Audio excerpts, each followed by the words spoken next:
கொஞ்ச நேரம் லைவ் பார்க்கல, கொஞ்சம் அஃபிஷியல் ஒர்க்காக வந்து நம்ம கொஞ்சம் பண்ணிக்கிட்டு இருந்தால் திடீர்னு சோஷியல் மீடியா பார்க்க போய் பார்த்தோம் அப்படின்னா நம்மளோட திவாகரை வந்து சட்டையெல்லாம் கழட்டி போட்டு அரையும் குறையுமா வந்து டான்ஸ் ஆடிக்கிட்டு இருக்காரு. சரி என்னன்னு பார்த்தா ஒரே ரெயின் வந்திருக்கு, மழை வந்திருக்கு. மழையில் வந்து எல்லாருமே அந்த மழை பெஞ்சால் உடனே எல்லோரும் குதூகலமாக போயிட்டு வெளியில் குளிக்கிற பழக்கம் இருக்குல்ல.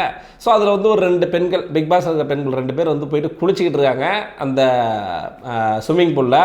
ஸோ தலைவன் பார்த்துக்கிட்டே இருந்தார். இந்த சைடு வந்து சபரி வேறு ஷர்ட்டை கழட்டிட்டானா, ஓகே டன், இப்போ நம்மளோட 6 பேக் காமிச்சிட வேண்டியதான் அப்படிங்கிற மாதிரி வந்து ஷர்ட்லாம் கழட்டி போட்டு அங்கேருந்து குடுன்னு ஓடி வந்து அந்த பெண்கள் குளிக்கிற அதே ஸ்விம்மிங் பூலில் குதிக்கிறாரு.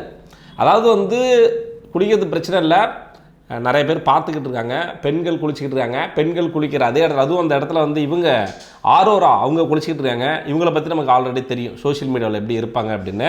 அவங்களும் வந்து அரை குறையமாக குளிச்சிக்கிட்டு இருக்காங்க. நிறைய பெண்கள் பார்த்துக்கிட்டு இருக்காங்க, குழந்தைங்க பார்க்குறாங்க. அப்படிங்கிற எந்த ஒரு இதுவுமே இல்லாமல் போயிட்டு அரை குறையமாக அங்கேருந்து குதிக்கிறாப்புல. குதித்து ஒரே வந்து ஃபன் பண்ணிட்டு ஜாலியாக இருக்கார். ஸோ இதை தான் பார்த்துட்டு வந்து அன்அஃபிஷியலில் வந்து தலைவனுக்கு வந்து ஃபஸ்ட் இடம் இல்லை, செகண்ட் பிளேஸில் வந்து இருக்கார். அன்அஃபிஷியல் ஓட்டிங்கில் அதிக ஓட்டு வந்திருக்கு திவாகருக்கு. அன்எக்ஸ்பெக்டடில் நம்மளோட மக்கள் மைண்டில் ஒரே ஒரு விஷயந்தான், அதாவது யார் சும்மா இருக்காங்களோ அவங்க ஓட்டு போட மாட்டேன். எவனால் கண்டென்ட் வருதோ அது வாட்டவர், அது நல்ல கண்டென்ட்டாக இருந்தாலும் சரி, கெட்ட கண்டென்ட்டாக இருந்தாலும் சரி, கண்டென்ட்னு ஒன்று கொடுக்குறியா உனக்கு ஓட்டு போடுவோண்டா அப்படிங்கிற மாதிரி மைண்ட் செட். அப்படி எவன் தான்டா ஓட்டை போடுறீங்க திவாகருக்கு பார்த்தா.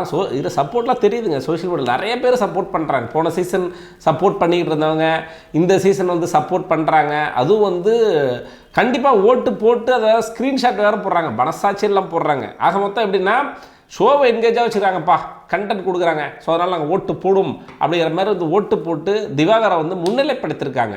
தலைவன் வந்து அதுக்கேற்ற மாதிரி குதூகலமாக இப்போ ஆடினார் பார்த்தியா, அந்த டான்ஸை வேறு பார்த்துட்டு கொடுமைகள். இந்த அன்அஃபிஷியல் ஓட்டிங்கை பற்றி தான் நான் பேச வந்தேன். ஃபஸ்ட்டு வந்து ஆதிரை அவங்க இருக்கிறாங்க.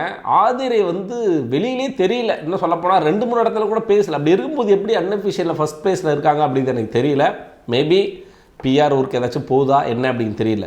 2வது நம்மளோட வாட்டர்மெலன் ஸ்டார் திவாகர், இவர் இருக்கார். இவருக்கு வந்து அதிகப்படியான ஓட்டுகள். காரணம் என்ன நமக்கு தான் எல்லாருக்குமே தெரியுமே. இப்போ டான்ஸ் ஆடிட்டு இருக்கார் பார்த்தியா, ட்ரெஸ் எல்லாம் கழட்டி போட்டு.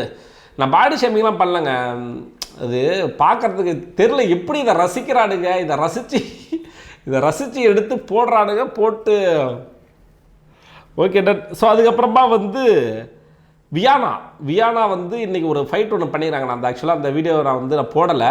நம்ம இவர் இருக்கார் பார்த்தீங்களா, பிரவீன் ராஜ்கிட்ட இன்டென்ஷியலாக வேணும்னே போயிட்டு ஏதோ சண்டை போட்ட மாதிரி இருக்குது. ஃபுல் கண்டென்ட் எனக்கு தெரியாது, ஆனால் அவன் கரெக்டாக எஸ்கேப் ஆகி ஓடிட்டாப்பில். இந்த அம்மா ஏதோ வந்து வேணும்னே ஒரு சீனை கிரியேட் பண்ணுறது, மனசில் வந்து ஓவியா இல்லைனா வந்து சவுண்டு இந்த மாதிரி ஏதாச்சும் ஒரு மைண்ட் செட் இருந்துச்சு தெரியல. இவங்கள மாதிரி நம்ம பண்ணணும் அப்படிங்கிற மாதிரி. ஸோ பொறுத்து வந்து பார்க்கணும்.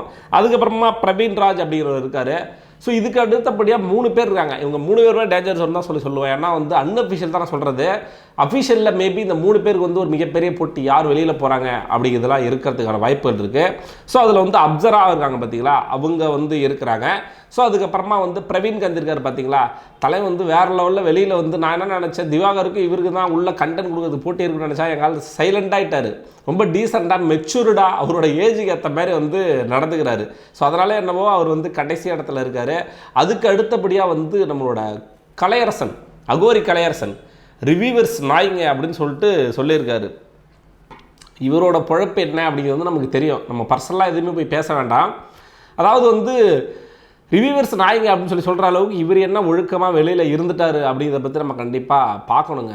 எப்படி வந்து கண்டென்ட்டுக்காக எந்த எல்லைக்கு வேணால் போய் எந்த விஷயம் வேணால் பேசலாம் அப்படிங்கிறது வந்து பிரபலமான யூடியூப் சேனலில் இவரோட ஒய்ஃபு இவங்கெல்லாம் கொடுத்த பேட்டியை பாருங்கள், எவ்வளோ ஆபாசமாக இருக்கும். எதை கண்டென்ட்டுங்கிற பேரில் பண்ணியிருப்பாங்க. பண்ணுறது எல்லாமே ட்ராமா தான். அதாவது வந்து கண்டென்ட்டுக்காக லைம்லைட்டில் இருக்கணுங்கிறதுக்காக யூடியூப் சேனலில் பைசா வாங்கிட்டு பண்ணுவாங்கல்ல, அதே மாதிரி பண்ணுற ஒரு விஷயம் தான். இவர் வந்து ரிவ்யூவர்ஸை வந்து நாய்ங்க அப்படிங்கிற மாதிரி வந்து திட்டிருக்காரு. இவர் தான் இந்த வாரத்தோட இவருக்கு தான் பாயசம் போட போகிறாங்கன்னு எனக்கு தோணுது. பொறுத்து வந்து பார்க்கலாம். வாட்டர்மெலன் திவாகரோட ஃபேன்ஸ் எல்லாருக்கும் சொல்லிக்கிறது என்னென்னா, ஓட்டு போடுங்க, ஜெயிக்க வைங்க, பார்த்துக்கலாம். சரி, அடுத்த வீடியோவில் உங்களை சந்திக்கிறேன். அதுவரை உங்களிடமிருந்து விடைபெறுவது நான் ஏவி.